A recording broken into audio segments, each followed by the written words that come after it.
केजरीवाल से बीजेपी को घबराहट क्यों? दिल्ली में यूपी के पूर्व सीएम अखिलेश ने पीएम मोदी और बीजेपी पर निशाना साधा। उन्होंने कहा, दिल्ली वाले आज दिल्ली से बाहर गए हैं, हम दिल्ली आएंगे और दिल्ली वाले बाहर जाएंगे। 400 के पार आना था तो केजरीवाल से किस बात का डर था? केजरीवाल से बीजेपी को घबराहट क्यों? यूपी के लोग स्वागत करते हैं तो धूमधाम से विदाई भी करते हैं। बीजेपी ब्रह्मांड की सबसे झूठी पार्टी है। ईडी और सीबीआई से डराकर बीजेपी ने सबसे ज़्यादा चंदा कलेक्ट किया है। मोदी आंधी की तरह आए हैं और तूफान की तरह जाएंगे। दिल्ली में आरजेडी नेता तेजस्वी यादव ने बीजेपी पर निशाना साधा। उन्होंने कहा, देश में नफरत की राजनीति हो रही है, इसको सत्ता से बाहर करना है। मोदी ने युवा को कोई नौकरी नहीं दी। मोदी आंधी की तरह आए हैं और तूफान की तरह जाएंगे। ये लोग घमंडी हो गए हैं। आज किसान तबाह हो गए हैं। हमारे नेताओं के यहाँ छापेमारी हो रही है, लेकिन हम लोग ईडी और सीबीआई से घबराने वाले नहीं हैं। देश में अघोषित इमरजेंसी है। फर्जी जांच के नाम पर आपको बनाया जा रहा निशाना। रामलीला मैदान में भारत गठबंधन की रैली पर आपकी राष्ट्रीय प्रवक्ता प्रियंका कक्कड़ ने बयान दिया है। उन्होंने कहा, यह स्पष्ट रूप से देखा जा सकता है कि कैसे पिछले 2 वर्षों से फर्जी जांच के नाम पर हमें निशाना बनाया जा रहा है। बिना किसी सबूत के और कुछ बयानों पर मौजूदा सीएम को गिरफ्तार कर लिया गया। यह आवाज़ दबाने की कोशिश है। जो भी बीजेपी से सवाल पूछता है उन्हें जेल भेजा जा रहा है। बिना किसी जांच के लोगों को किया जा रहा है जेल में बंद। दिल्ली में आयोजित इंडिया गठबंधन की महारैली को पीडीपी प्रमुख महबूबा मुफ्ती ने संबोधित किया। उन्होंने कहा, देश कठिन दौर से गुजर रहा है। लोगों को बिना किसी जांच के जेल में डाला जा रहा है। मैं उमर खालिद या मोहम्मद जुबैर की बात नहीं कर रही, मैं आपके चुने हुए प्रतिनिधियों की बात कर रही। मुझे फारूक और उमर अब्दुल्ला को बंद कर दिया गया था। जब आप कानून का उल्लंघन करते हैं तो देशद्रोही होते हैं। तेजस्वी ने पीएम मोदी को कहा धोखेबाज। तेजस्वी ने महागठबंधन की रैली में पीएम मोदी को धोखेबाज बताया है। तेजस्वी ने गोविंदा की फिल्म साजन चले ससुराल के गीत तुम तो धोखेबाज हो गाकर पीएम पर निशाना साधा। तेजस्वी ने गाया, तुम तो धोखेबाज हो, वादा करके भूल जाते हो। रोज रोज मोदी जी जो ऐसा करोगे, जनता जो रूठ गई तो हाथ मलोगे। तुम तो धोखेबाज हो, वादा करके भाग जाते हो। अंतर्राष्ट्रीय खिलाड़ी की हत्या।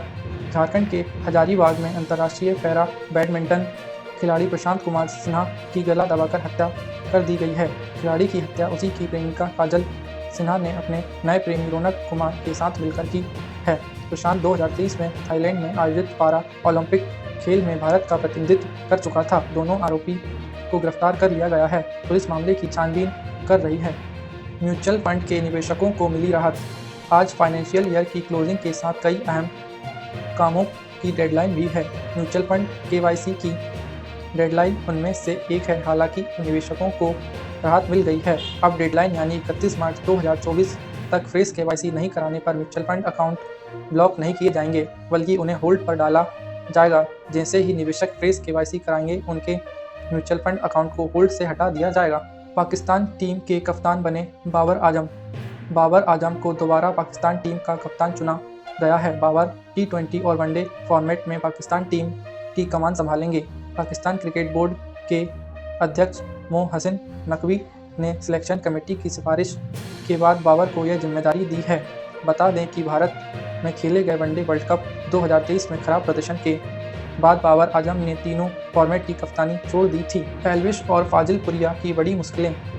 यूट्यूबर एल्विश यादव की मुश्किलें कम होने का नाम नहीं ले रही हैं। गुरुग्राम पुलिस ने एल्विश और गायक राहुल यादव उर्फ फाजिल पुरिया के गाने 32 बोर की शूटिंग के दौरान अवैध रूप से सांपों का इस्तेमाल और अभद्र भाषा का इस्तेमाल करने के आरोप में मामला दर्ज किया है। पशु क्रूरता और वन्य जीव संरक्षण के तहत भी एफआईआर दर्ज की गई है। एल्विश को हाल ही में सांप के जहर मामले में नोएडा की एक कोर्ट से जमानत मिली थी। हीरा मंडी को लेकर एक्टर्स का दिलचस्प खुलासा। संजय लीला भंसाली की web series Heera Mandi the diamond bazaar को लेकर एक्ट्रेस ऋचा चड्ढा ने एक दिलचस्प खुलासा किया है। एक्ट्रेस ने बताया कि भंसाली ने सीरीज में वास्तविकता की झलक पेश करने के लिए वेशभूषा पर काफ़ी गहराई से काम किया है। उन्होंने असली पुराने आभूषण और कपड़ों का इस्तेमाल किया है ताकि सब कुछ रियल लगे। बता दें कि हीरा मंडी 1 मई को नेटफ्लिक्स पर रिलीज होगी। बेड पर नोटों की गड्डियां बिछाकर एमपी में होमगार्ड के जवान ने बनाई रील।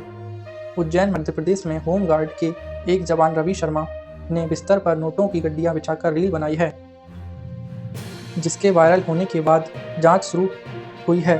एसपी प्रदीप शर्मा के मुताबिक रुपयों के सोर्स का पता लगाया जा रहा है। वहीं रवि का कहना है कि उसने मकान बेचा था और यह उसी की रकम है। एमपी में कॉलेज छात्रा को मिला 46 करोड़ रुपए का आयकर विभाग का नोटिस, कहा पैन कार्ड का हुआ दुरुपयोग। ग्वालियर मध्य प्रदेश के एक कॉलेज छात्र के बैंक खाते से 46 करोड़ का लेन देन हुआ है और उसे आयकर विभाग का नोटिस मिला है। उसे सूचित किया गया कि उसके पैन कार्ड से एक कंपनी रजिस्टर्ड हुई जो 2021 से मुंबई दिल्ली में चल रही थी। छात्र ने कहा, पता नहीं कि मेरे पैन कार्ड का कैसे गलत इस्तेमाल हुआ। बजरंगी की शूटिंग के समय हम 25,000 लोगों से घिर गए थे। सलमान खान को छिपाना पड़ा था। निर्देशक बजरंगी भाईजान के निर्देशक कबीर खान ने बताया है कि चांदनी चौक दिल्ली में फिल्म की शूटिंग के दौरान क्रू को 25,000 लोगों ने घेर लिया था। उन्होंने बताया, एसीपी ने कहा था, आप नहीं निकल पाएंगे, लोगों को पता है कि आप एक्टर सलमान खान के साथ शूट कर रहे हैं। उन्होंने बताया, सलमान खान को कार में छिपाना पड़ा था। कभी एक जूनियर जैसा महसूस नहीं हुआ। क्रू में करीना व तब्बू के साथ काम करने पर कृति सेनन। अभिनेत्री कृति सेनन ने इंस्टाग्राम पर एक पोस्ट शेयर कर फिल्म क्रू में एक्टर्स तब्बू और करीना कपूर के साथ काम करने का अपना अनुभव साझा किया है। उन्होंने लिखा, हमारी इंडस्ट्री की 2 सबसे प्रतिष्ठित परफॉर्मर्स के साथ काम करके अच्छा लगा। मुझे कभी एक जूनियर जैसा महसूस नहीं हुआ। गौरतलब है, क्रू 29 मार्च को रिलीज हुई है।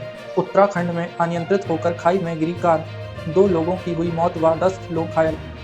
टिहरी गढ़वाल उत्तराखंड में दुबा कोटी के पास रविवार सुबह एक कार अनियंत्रित होकर खाई में गिर गई, जिसमें 2 लोगों की मौत हो गई। जिला आपदा अधिकारी ब्रजेश भट्ट के मुताबिक हादसे में 10 लोग घायल भी हुए हैं और वे सभी अस्पताल में भर्ती हैं। हादसे के बाद स्थानीय लोगों व पुलिस ने रेस्क्यू ऑपरेशन चलाया।